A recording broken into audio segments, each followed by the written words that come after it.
నేడు AP cabinet తొలి సమావేశం జరగబోతుంది. సీఎం చంద్రబాబు తొలి సంతకాలకు కేబినెట్ ఆమోదం తెలపనుంది. పెన్షన్ 4,000 రూపాయలు పెంపు, ల్యాండ్ టైటిలింగ్ చట్టం రద్దు, డిఎస్సి నోటిఫికేషన్కి మంత్రివర్గం ఆమోదం తెలపనుంది. వాలంటీర్ల వ్యవస్థ కొనసాగింపుపై చర్చించనున్నారు. సూపర్ 6 హామీల అమలుపై నిర్ణయం తీసుకునున్నారు. అమరావతి, పోలవరం నిర్మాణంపై చర్చించే అవకాశం ఉంది. నేడు ఏపీ కేబినెట్ తొలి సమావేశం జరగనుంది. సీఎం చంద్రబాబు తొలి సంతకాలకు కేబినెట్ ఆమోదం తెలపనుంది. పెన్షన్ 4,000 రూపాయలకు పెంపు, ల్యాండ్ టైటిలింగ్ చట్టం రద్దు, డిఎస్సి నోటిఫికేషన్కి మంత్రివర్గం ఆమోదం తెలపనుంది. వాలంటీర్ల వ్యవస్థ కొనసాగింపుపై చర్చించనున్నారు. సూపర్ 6 హామీల అమలుపై నిర్ణయం తీసుకునున్నారు. అమరావతి, పోలవరం నిర్మాణంపై చర్చించే అవకాశం ఉంది.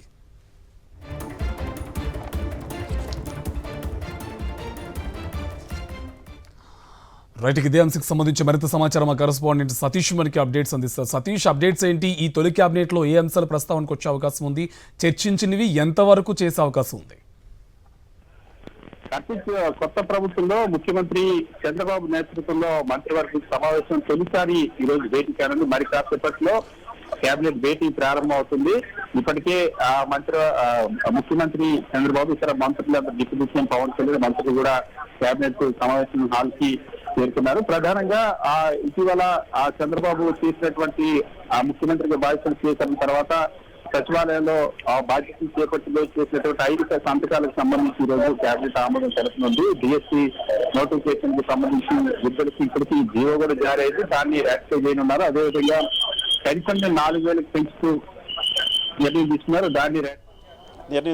దాన్ని రాటిఫై చేయనున్నారు. ల్యాండ్ టైటిలింగ్ యాక్ట్ రద్దుకు సంబంధించినటువంటి అంశం, అదేవిధంగా స్కిల్ సెన్సర్కి సంబంధించినటువంటి అంశాలపైన కూడా కేబినెట్ నిర్ణయించింది. అయితే వాలంటీర్ల వ్యవస్థ, ఎందుకంటే రేపు 1వ తేదీ నుండి పెన్షన్లు ఇంటింటికి పంపిణీ చేస్తామని చెప్పి ఇప్పటికే స్పష్టంగా చెప్పారు. వాలంటీర్లు వ్యవస్థకు సంబంధించి ఒక కీలక నిర్ణయం తీసుకునేటువంటి అవకాశం ఉంది. అంటే ఇప్పుడున్నటువంటి వాలంటీర్లు కొనసాగిస్తారా, లేదా కొత్త నిబంధనలు తీసుకొస్తారా, వాళ్ళ జీతాల పెంపుకు సంబంధించి మళ్ళీ ఏ విధంగా వాలంటీర్ల వ్యవస్థని అమల్లో పెడతారన్న అంశానికి సంబంధించి కేబినెట్లో చర్చించి నిర్ణయం తీసుకునే అవకాశం. అదేవిధంగా దీంతో పాటు ఆ సూపర్ 6 హామీలు ఏవైతే ఉన్నాయో ఎన్నికల సమయంలో దాదాపుగా 1.5 పాటు ప్రచారం చేశారో అన్నింటినీ కూడా జూలై నుండి ప్రతి ఇంటికి కూడా అందుబాటులోకి తీసుకొస్తే అమలు చేస్తామని చెప్పి ఎన్నికల సమయంలో ప్రతి ఇంటికి ఒక గ్యారంటీ పత్రాన్ని పంపిణీ చేశారు. ఈ నేపథ్యంలో ఈ సూపర్ 6 హామీల అమలుకు సంబంధించి కూడా ఈరోజు ఏ విధంగా వీటిని అమలు చేయాలి, వీటికి బడ్జెట్ ప్లానింగ్ ఏ విధంగా చేయాలి, వీటన్నిటిపైన కూడా ఇవాళ చర్చించే అవకాశం ఉంది. సూపర్ 6 హామీల్లో ప్రధానంగా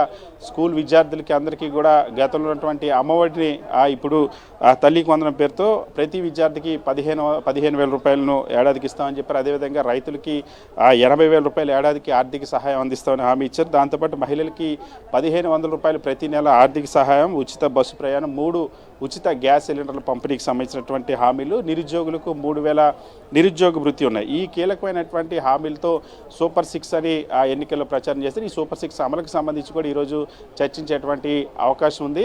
సో దీంతో పాటుగా ఏవైతే అమరావతి, పోలవరంలో ఇటీవల ముఖ్యమంత్రి చంద్రబాబు వెళ్ళి పర్యటన చేసి వచ్చిన తర్వాత వాటి పరిస్థితులపైన కూడా కేబినెట్లో చర్చించడంతో పాటు మంత్రులందరికీ కూడా 100 రోజుల ప్రణాళిక దాదాపుగా ఈ రాబోయేటువంటి తొలి 100 రోజుల్లో ఏ విధంగా పని చేయాలి, ఏ అంశాలను ప్రాధాన్యంగా పెట్టుకోవాలన్న అంశానికి సంబంధించి కూడా ఈరోజు ముఖ్యమంత్రి చంద్రబాబు దిశానిర్దేశం చేసే అవకాశం ఉంది. దీంతో పాటు మరొక కీలకమైన అంశం, గతంలో అసైన్డ్ భూములు ఏవైతే పంపిణీ చేసిందో గత ప్రభుత్వం, ఆ అసైన్డ్ భూములకు సంబంధించినటువంటి అంశాలపైన కూడా ఈరోజు కేబినెట్లో చర్చించి నిర్ణయం తీసుకునేటువంటి అవకాశం ఉన్నట్టు తెలుస్తుంది. ఇవి కాకుండా వచ్చే నెల బడ్జెట్ సమావేశాలు జరగనున్నాయి. జూలై 30 లోపు ఖచ్చితంగా పూర్తిస్థాయి బడ్జెట్ను పెట్టి ఆమోదించుకోవాల్సినటువంటి అవసరం ఉంది. బడ్జెట్ సమావేశాలతో పాటు అంతకంటే ముందు 8 శాఖలకు సంబంధించినటువంటి శ్వేతపత్రాలు విడుదల చేయాలని ఇప్పటికే ప్రభుత్వం నిర్ణయించింది. ఆ 8 శాఖలకు సంబంధించిన శ్వేతపత్రాలపైన, అదేవిధంగా ఆర్థిక శాఖకు సంబంధించిన నివేదిక ఇప్పటికే తీసుకున్నారు. సో ఆర్థిక రంగానికి సంబంధించిన శ్వేతపత్రంతో పాటు ఆంధ్రప్రదేశ్ రాష్ట్రం ఉన్నటువంటి అప్పులు, ఆదాయాల పరిస్థితులపైన కూడా ఈరోజు కేబినెట్లో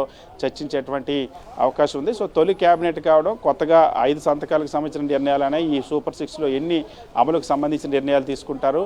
సో దీంతో పాటుగా ప్రభుత్వానికి మంత్రులు కొత్త వాళ్ళు దాదాపు 17 మంది మంత్రుల నేపథ్యంలో ముఖ్యమంత్రి చంద్రబాబు మంత్రులకు సంబంధించినటువంటి ఎటువంటి టాస్క్లు ఇస్తారన్న అంశాలపైన ఈరోజు కేబినెట్ సమావేశం జరగనుంది. Right, thank you Satish.